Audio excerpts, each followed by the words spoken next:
Whether it be in Dynasty or Redraft, if you nail your rookie picks, it can put you on the path to fantasy glory. So this week on our main show, Ed and I took a look back at the round one of rookie drafts in the preseason to see where we're getting the value and where we've maybe made a few errors.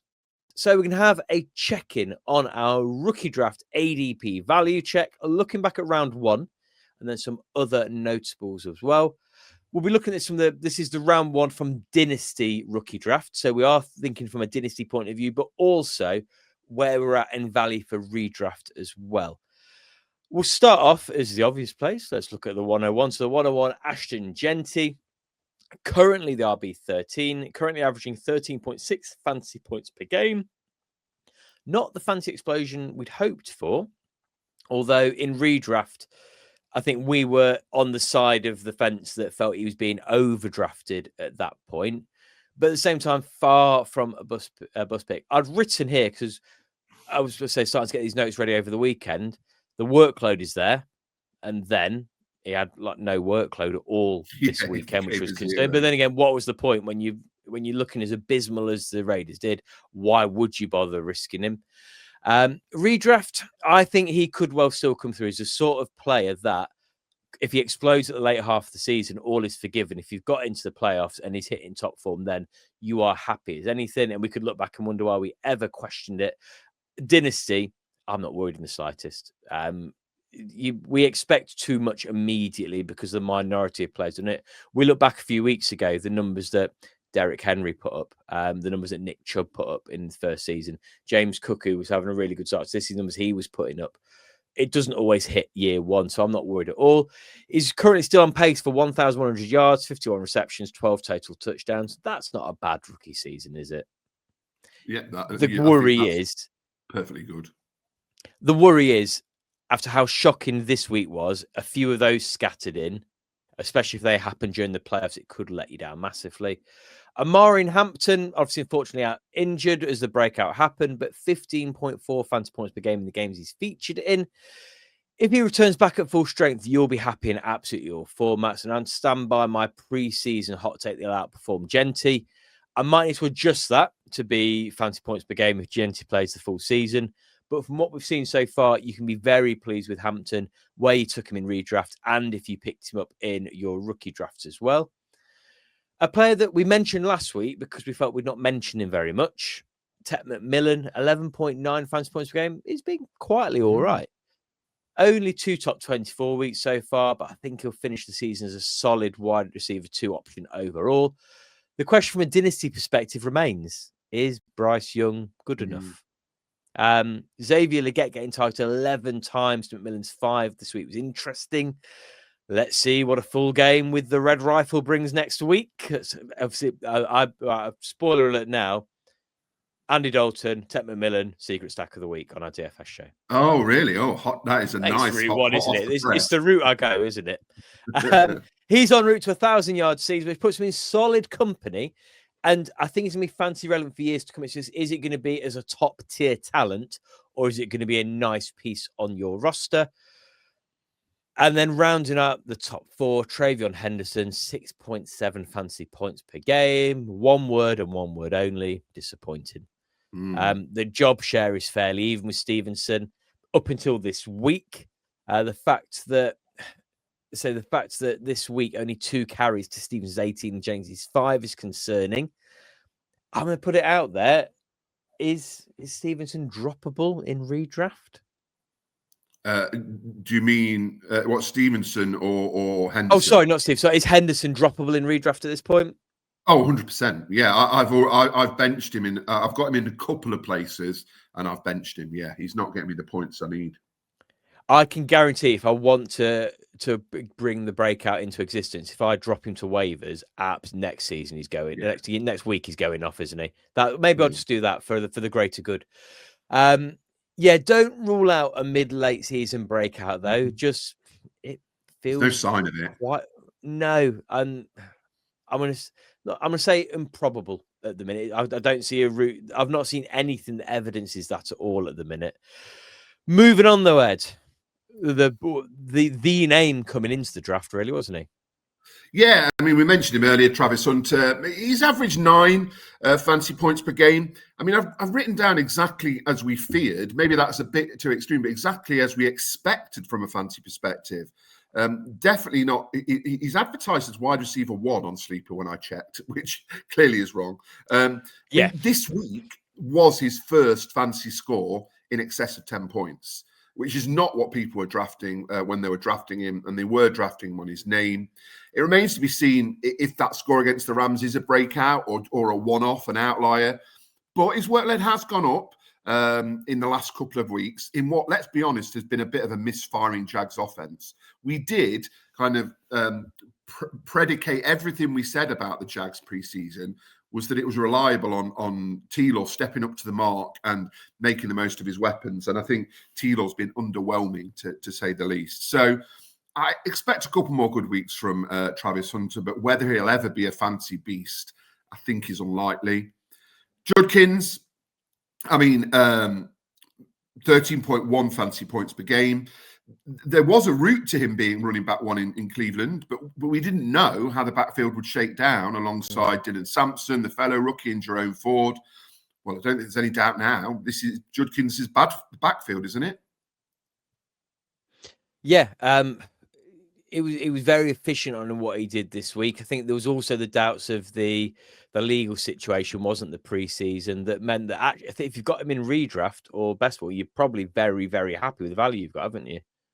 You've got some excellent value. I mean, since week 3, apart from that an aberration against the Steelers, he's averaged over 20 touches and a touch under 100 rushing yards a game.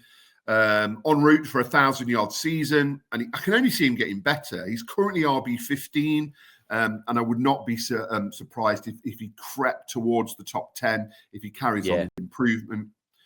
Can I throw in next week that if Judkins is a hero next week? I've just thought Juddy and Tuddy. We need to make sure we get that into a hero show at some point. Duly noted. I'll make a note on that. RJ Harvey, 7.9 fancy points per game. Watch this space really with RJ Harvey. He's very much played second fiddle to J.K. Dobbins, who's clearly the lead back, which is something we highlighted pre-season. He's only had 1 fancy relevant performance against the Bengals in week 4. And the involvement in the receiving game has been promising. I'd say put a pin in him and come back to him next year. If you drafted him in redraft, hoping a lot from him, then you've been disappointed. But I think there's still hope for him from a dynasty point of view. Let's see what happens with Dobbins. He's only on a 1-year contract in Denver, I think. So who knows what will happen there next year. And rounding off my little section is, probably one of the biggest rookie performances of the season, Tyler Warren, 14.5 fancy points per game. Incredibly impressive start to the season. He's just been relentlessly consistent in an offense that has surpassed all expectations and then some. He's been a tight end 1 every week bar 2. He's tight end 3 overall, averaging 7 targets a game, found the end zone in his last 3 matches, so he's got a taste for that now as well. We expected him to be good. You know, him and Loveland were the standout tight ends in the class, and he came into a brilliant situation, but this is much better than expected. And, you know, another rookie tight end behemoth. We're getting used to those now. So next up at 9 and 10, I think this is the clearest evidence that we actually haven't got a clue when it comes to our rookie drafts. So Emeka Egbuka, 17.8 fantasy points a game. What can we say? He's a player that we and many others felt had the potential to have a big season, but it's been the perfect storm for him of injuries around him, leaving that big role. Him proving he's absolutely the real deal. The fact that we said in preseason, Baker, what's he most excited about this year? He said Egbuka. Turns out he was speaking sense. Factoring in his time missed for injuries, currently on pace for 1,400 yards, 15 touchdowns, and currently has a yard per target of 11.17 and 17.4 yards per catch, the second highest amongst players with 20 plus receptions, of which there are 65. 1,400 yards is the 4th most of all time. Justin Jefferson, So hopefully he's back to form as soon as possible after returning from that injury, because he's on course for a huge season. Let's put the marker out there, though. Puka Nacua, currently the most rookie receiving yards of all time with 1,486. I would love to see him getting. That's something I'd really like to track in the last 4 or 5 weeks, if we're kind of on target for that.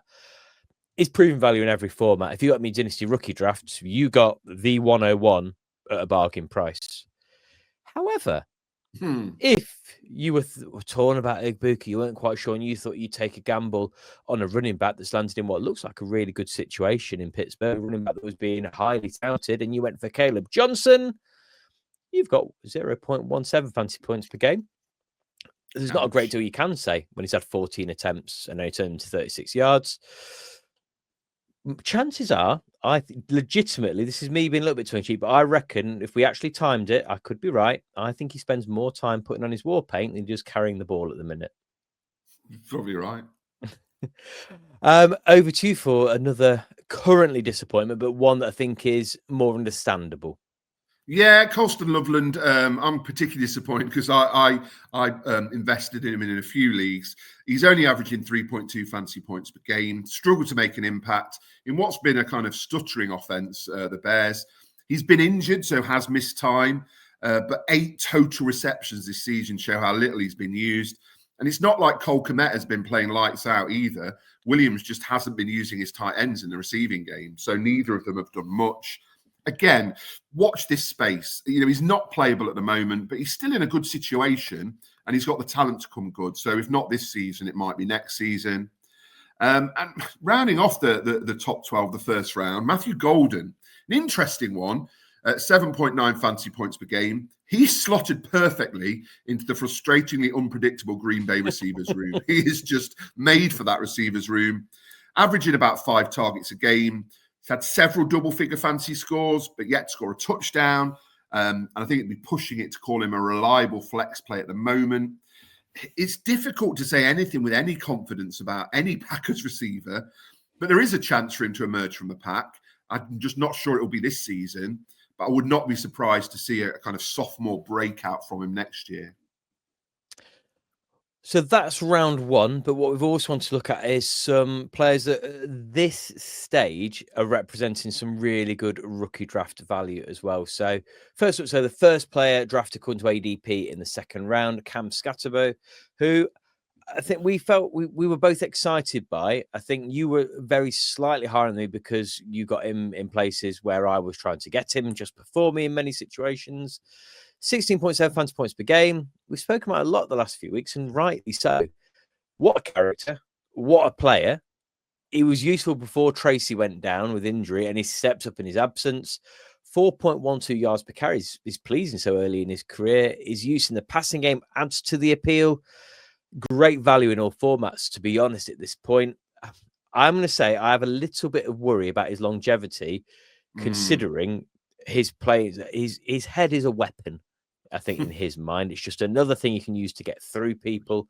So longevity-wise, as a multi-year dynasty asset, I don't know, maybe this is me being far too over-analytical based on a very small sample size at the minute.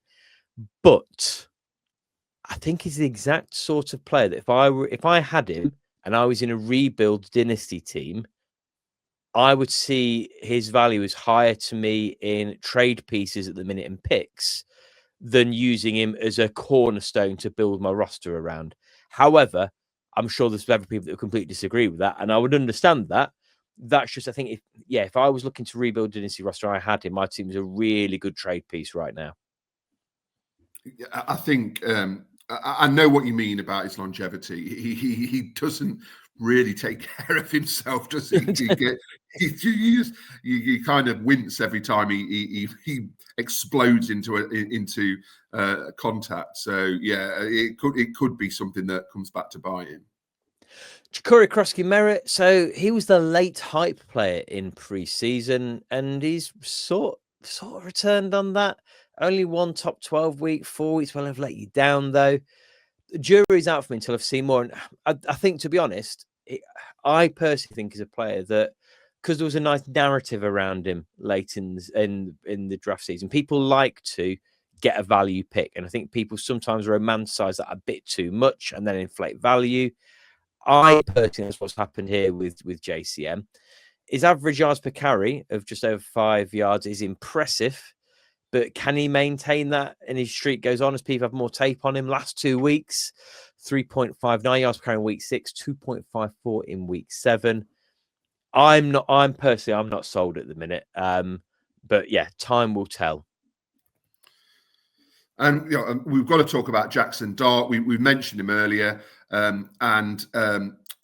he's just been incredibly impressive. I don't think anyone expected him to come in and make the impact that he has, but he's taken this opportunity with both hands. If we take out weeks 2 and 3, where he took just 2 snaps, in the 4 full games that are counting, he's averaging 22.1 fantasy points per game. I mean, that's incredible. That's kind of like top 5 fantasy form. Now, that won't continue, but he's a dual threat quarterback.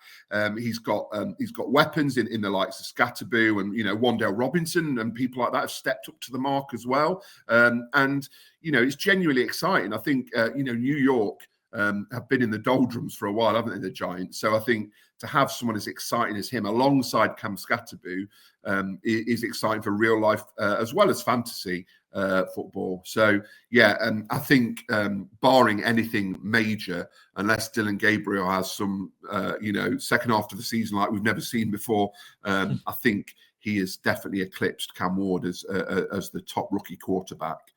It's just amazing that this exists. This excites us at a point where Malik Neighbours is out. Like, of course, if Neighbours was in there as well, how exciting would this Giants offense be? Yeah, of course, forgot about Neighbours. Yeah, if he had that as well, it would be incredibly exciting. And I just wanted to mention Harold Fannin, 9.6 fantasy points per game for a tight end is very solid. One of the biggest surprises of the season. We did talk about his talent in our tight end rookie show. I remember talking about him, but his situation just didn't look great, as it looked like David Njoku was the clear tight end 1 in Cleveland. But Fannin's tight end 10 now, and Njoku's tight end 18. Fannin's been a solid play at tight end with 4 of 7 weeks above 11 fantasy points. He's averaging 6 to 7 targets a game, only 1 touchdown so far. And it's even more impressive when you look at the QB situation in Cleveland. It's very much been in flux. So I think that kind of makes what he's achieved, just the more impressive. Just a couple of other notables I just wanted to throw in the mix. So Mason Taylor, and I mention him every week, so I had to mention him. About rookies. 2 top 12 tight end finishes so far and could be a significant value after being 210. I think more likely what we're seeing 1 for 2026. And hopefully there's a better QB for the Jets by that point for Mason Taylor's value. Trey Harris. So drafted at 204 and a player that was highly regarded, especially pre-Keenan Allen re-signing with the Chargers, pre-Quinshon Judkins remembering how to catch a football. Hopefully it'll be someone we see more of or talk more about heading into year 2. I think he's the exact sort of player that if Allen moves on again after this year, if Johnson doesn't finish the season consistently, is the exact sort of player I'm going to sell myself the story as being a year 2 breakout, a wide receiver. So expect more Trey Harris talk next off season. Cam Ward, we didn't speak much about him pre-season. Not spoke about him much in the season. I won't talk about him much now. QB 33 currently, high of QB. So highest score, 12.96, week 3 against the Colts. In fairness, he's had a tough schedule. In fairness, Titans aren't very good. So I don't think we can really judge him as a player in his career from an NFL or fantasy perspective at this point. It's a turnover every game, including 5 forced fumbles, that is a worry. There was a couple of moments this week where it's just, what are you doing? And I don't know. He's not had a great start to his career. And I think watch a player like Cam Ward is worth remembering that this trend of quarterbacks starting and expected to run the show in year 1 is still a relatively new trend and something we don't see very often. So, jury's still out for Cam Ward, and hopefully we see what we're hoping to see at some point next season. You have been listening to the team from TH Fantasy Football. For more content, follow TH_fantasy_NFL on Twitter and Instagram.